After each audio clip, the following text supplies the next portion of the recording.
On Saturday, July 15th, the Okanagan received yet another reminder on just how dangerous this place can be, especially in the dry, hot summer.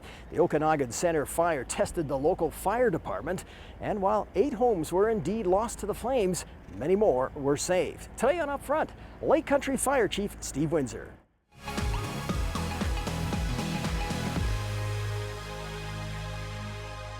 Let's get into this fire, the Okanagan Center fire on July 15th. Let's talk about the initial call that you got and the response and what your crew had to deal with.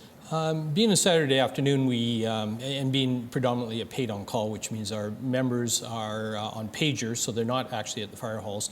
It came in as a small grass fire down in Okanagan Center. And, we've had the occasional little fire down there, but a lot of residents are able to jump on it pretty quickly. And we have a paid-on-call duty officer who has a marked vehicle, and he was probably about a mile away when he got the call and went directly there.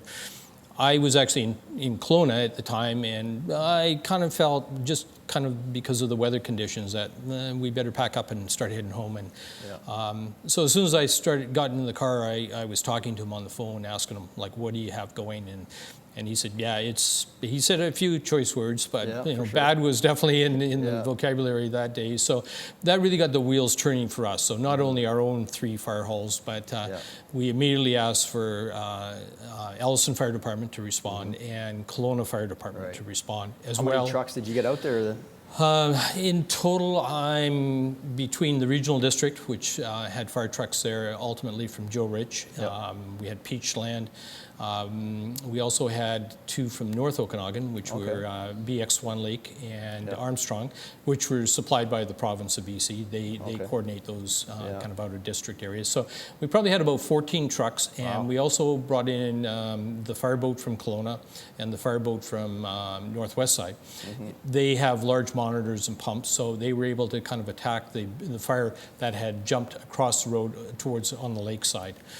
Was it challenging right away? Did you know this is going to be a trouble with some fire? I just sort of, one of those feelings that this fire where it came in as, which was 14th Street, came in as a small grass fire, but that area is extremely steep. It's about a 40% grade, and there is houses, as we're all aware now, up above that. So with the wind that was blowing that day, there was fairly consistent 50 to 60k winds off the lake, and that's the big problem, isn't it? It was the wind, right? But not a lot of fuel necessarily. Not a huge amount of fuel. It was a lot of grass on that embankment. And the embankment, for people that aren't aware of it, it's about 200 feet high, and it's about a 40% grade. So to try and chase the fire up the hill really was not going to happen. And so you attack it from above then? You have to attack it from above. And then the fire, within the first 10 to 15 minutes of crews arriving, the duty officer down below realized right away that there was no point in attacking it down there. And it was already at the first homes by that point. So it had moved extremely quickly. He made the right decision in that the first engine that was coming with a 5-man crew was heading to Okanagan Center Road West. Well, if they had arrived there and then realized that Nighthawk was really where we were going to make our stand, it probably would have been at least another 10 minutes to get the truck back up the hill and around. He realized right away, this isn't where we're going to make the stand on this fire, so he redirected the truck before it actually came down the hill. So it was still on the Winfield side, and then detoured right directly to Nighthawk. And at that point, the first house was just starting to catch on fire, and then very quickly, it snowballed to the ultimately the 8 there that did catch fire. For a crew that's used to fighting single structure fires, this must have presented all kinds of numerous challenges, problems, I guess, and I guess you need to coordinate where everyone's going, right? You have to coordinate where everybody's going, and it's the most difficult thing is that you have a huge amount of heat, you have a huge amount of smoke, so it's very difficult to see what's going on. So yes, we have a house fire right in front of you when you arrive on scene there, but to really go down another half a mile, 3/4 of a mile, and realize that there's another house on fire and another house on fire. So really, the duty officer there and the deputy chief was in the second truck getting there. they have to kind of understand in the big picture where the fire is going. He actually got stopped up on Tyndall, which is the next road up, and the fire had jumped across that road already. Yep. People were trying to stop him, and hey, you've got a bushfire up here. And he actually stopped for a minute, kind of looked, and knew another smaller truck was coming behind him, and said, sorry, we got houses we're dealing with down here. So he left them, and the smaller truck ended up working on that edge of the fire. I want to talk a little bit about the coordination with the BC Wildfire Service, because obviously they got involved. And how does that work? Are you in constant contact with them? What happens when they want to drop retardant and huge amounts of water? I mean, you've got to get your guys out of there. You do. Wildfire, we have coordination meetings and we work with them. Our primary fire base is in Vernon, and we kind of have a meet and greet with all the new crew members at the beginning of the season, and the supervisors tend to be the same year in, year out. So, and actually the supervisor that was responsible on the main night lives in Lake Country. Okay. So we know him personally, and he turned up, and obviously Forest Service got a lot of calls the same time we were getting the calls. They knew it didn't sound very good. So not only did they get their crews rolling and supervision, but they got their planes going. And my understanding is that they had more planes because they were redeploying their planes. So in Penticton, they had planes from Kamloops, and they were in the process of moving some up to Williams Lake. So we had extra retardant planes and water skimmers. And you're right, they arrived on scene very, very quickly. And in fact, the first picture they took from their bird dog shows where the fire is on the side hill still, and it hasn't actually taken out any of the homes at that point. So that's how quick it is. And your other question was, how do we coordinate it? So we actually have their channels in our radio, so we can actually talk to them. We can talk to the planes. So not every firefighter talks to the plane, but the people that are running the show have that ability. The bird dog, they call it, it's a small plane that directs everybody. He'll be talking to command and saying, yes, we're going to start doing drops here or drops there. Or the supervisor will stay with our fire department commander and coordinate it.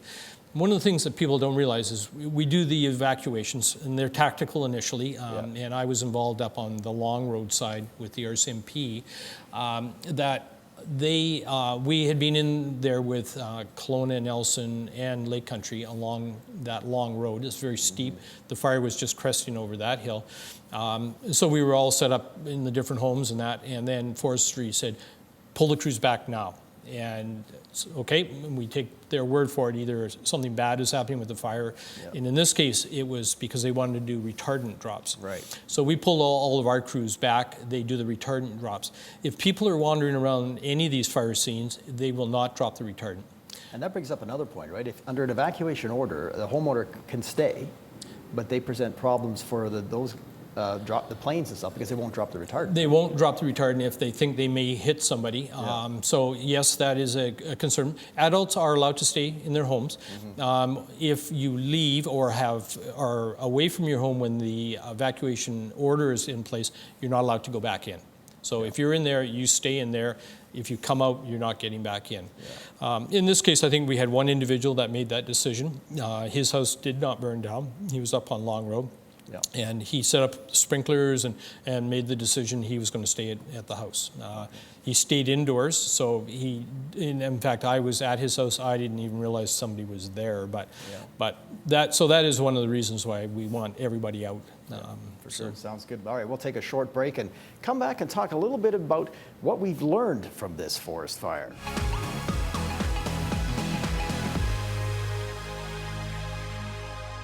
Steve, let's talk about the things we've learned from this fire.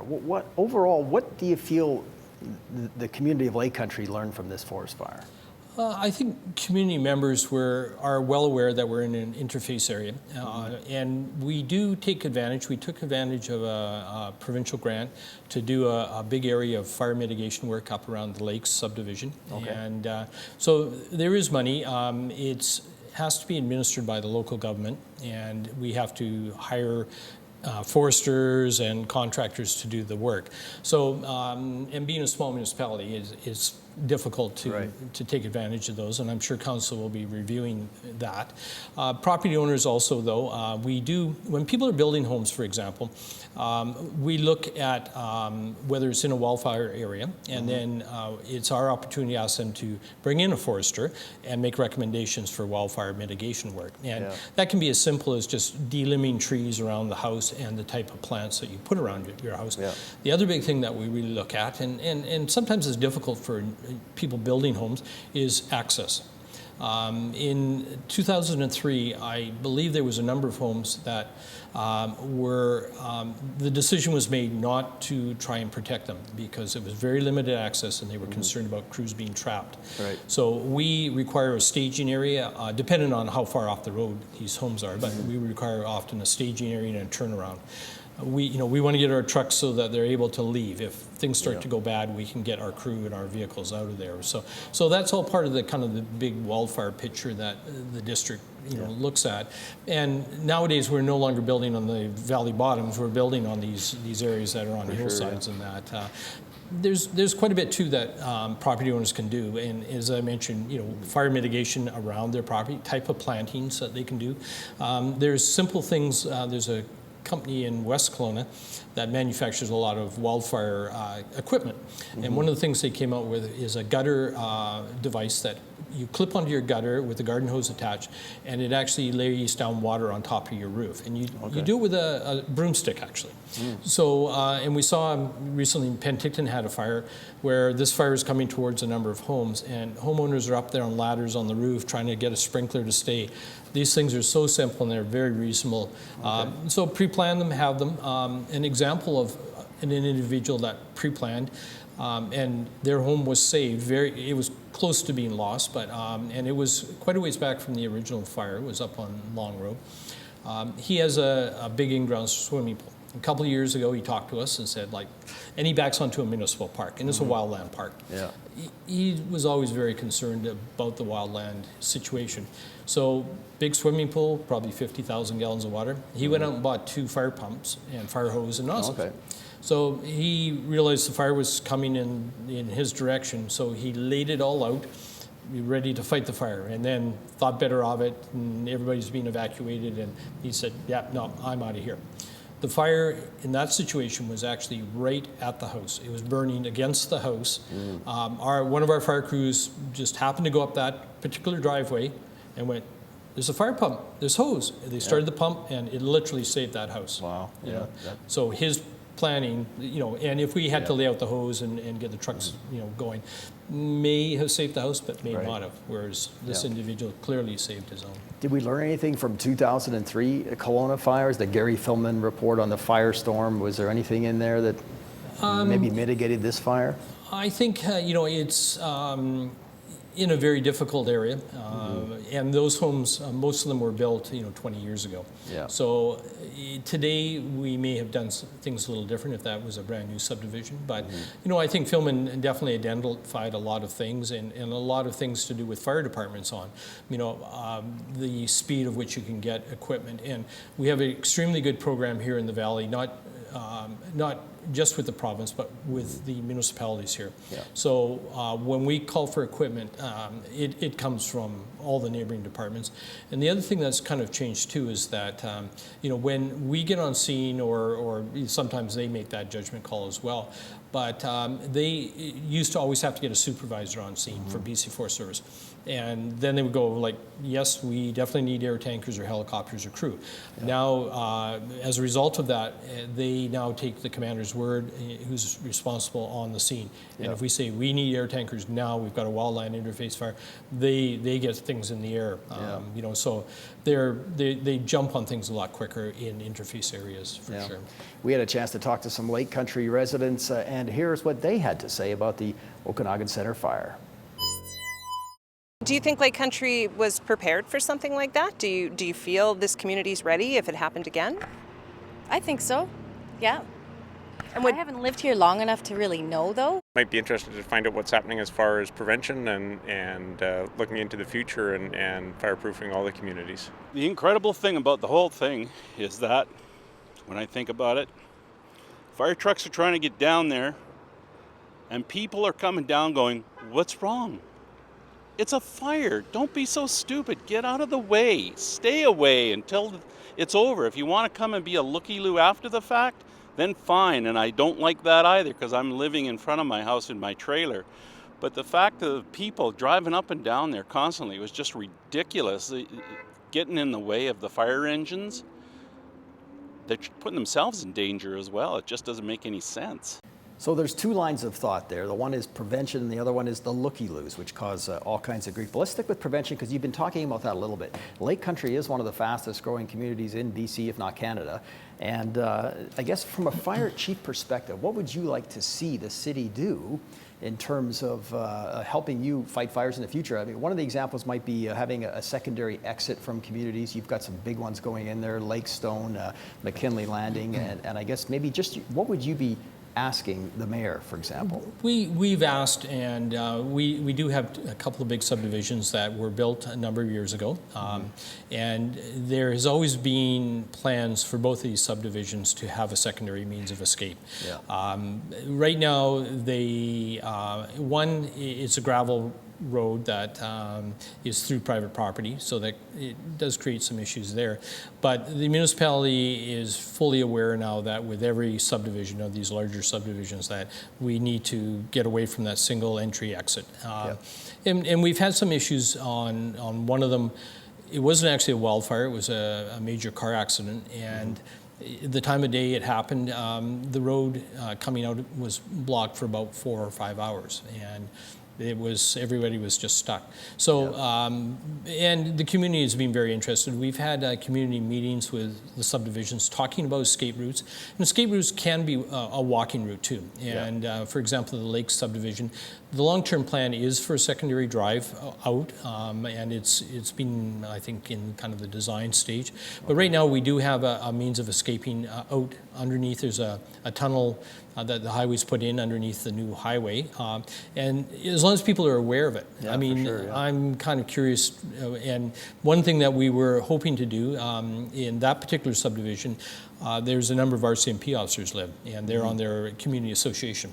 Right. And we were attempting to, and then the floods happened, but they want to actually do an evacuation of that subdivision. Okay. And it won't be all 1,700 residents, but Right. or homes, but a good percentage of them, just to see if people Practice. kind of could say, oh, this road is blocked, we should drive over here and then walk out. Yeah. And so it was going to be kind of on a Saturday morning, and then we do a bit of Fire Smart with the Wildland branch as well.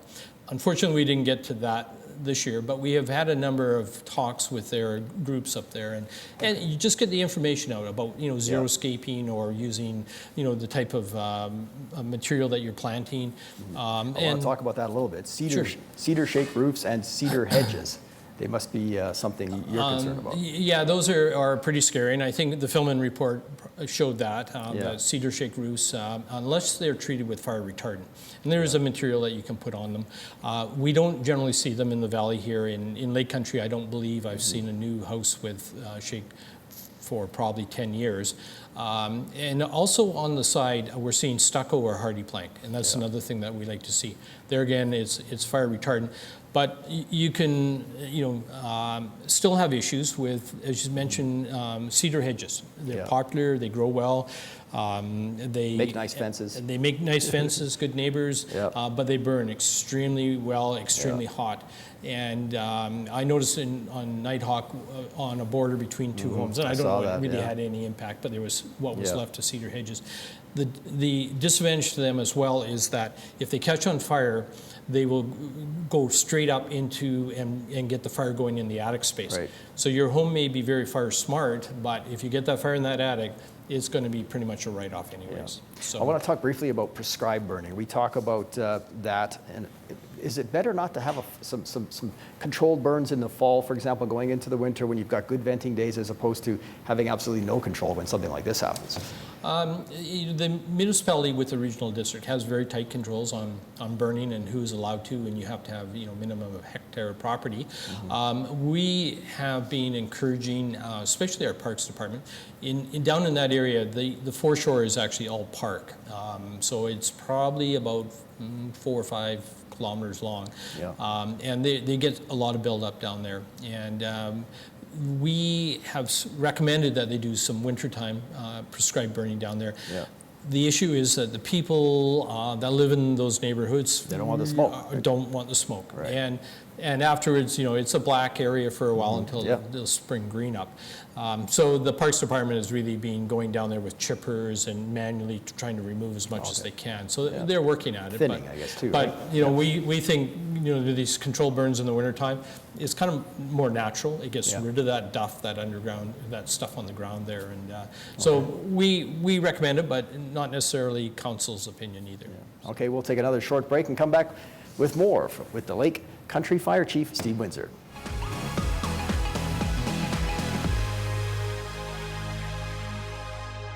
And welcome back to Upfront with Lake Country Fire Chief Steve Windsor. Let's talk about the Lookingloos. That viewer mentioned it, and I'm sure it's a concern for you. People that want to come down there, they get in the way. They maybe just want to get a picture or something, but they cause all kinds of problems for you. They do, and we were very successful with the community members that were in that area in evacuating. So they knew before we even yelled at them to get out, they were ready to go. So they hopped in their car, and they're all trying to leave as we're trying to bring more and more equipment into the site. And people they block the roads is what they do. And the last thing we want to do is have a road where a number of vehicles are blocking and then have a fire blow over. And this fire jumped the road in several places. Right. So I mean, there's a time and a place for people to come and look. We requested people to stay out of that area while the neighborhood was kind of getting their opportunity to get home. And now we even still have, and we had traffic control there for a number of days following the re-entry there. But and even now we have signs up saying this is a neighborhood that's been burned. Please respect it. And there was areas following the fire where you could drive through and you could see the fire and you could actually see one of the homes, but we're not impacting the neighborhood. So when there's a fire, don't go rushing there. You're just going to cause grief. And the RCMP take a dim view of it as well. And they'll charge you, right? They can. Yeah. We had the RCMP and they came in full force very quickly. We also had bylaw from Lake Country that were setting up strategic roadblocks to try and keep people out and get people moving out. Let's talk about getting people back in again after the fire a little bit, a re-entry. What should people be looking for in a situation like that? And maybe just touch on something like ash pits in their yard, for example. Yeah, there's definitely a lot of hazards. I mean, not only the house itself, and pretty much every home down on the Nighthawk subdivision was damaged in some form or another. So there was everything from smoke in the home to the siding being, destroyed. Yep. You have electrical potential issues. So every home down there, I would anticipate was going to be an insurance claim. So, when people first went in there, they should wear a dust mask. They should be very careful. Around their yards, you're right, there's ash pits, and our crews are still, today they were out, we're getting calls for hot spots. They're finding these ash pits. Right. And what it is where the roots have burnt from a tree and they continue to burn. So there's a giant void. And some of these roots are very, very big. Right. And you'll be walking in the yard and suddenly there's a hole because the roots have burnt out. And so you could burn too as well? You definitely could burn. People have been known to get really third-degree burns on their legs as a result. So we tried to forewarn all the residents when they were returning that these were hazards that they needed to be aware of. Okay, we've got some more comments from some Lake Country residents. Let's take a look at those now.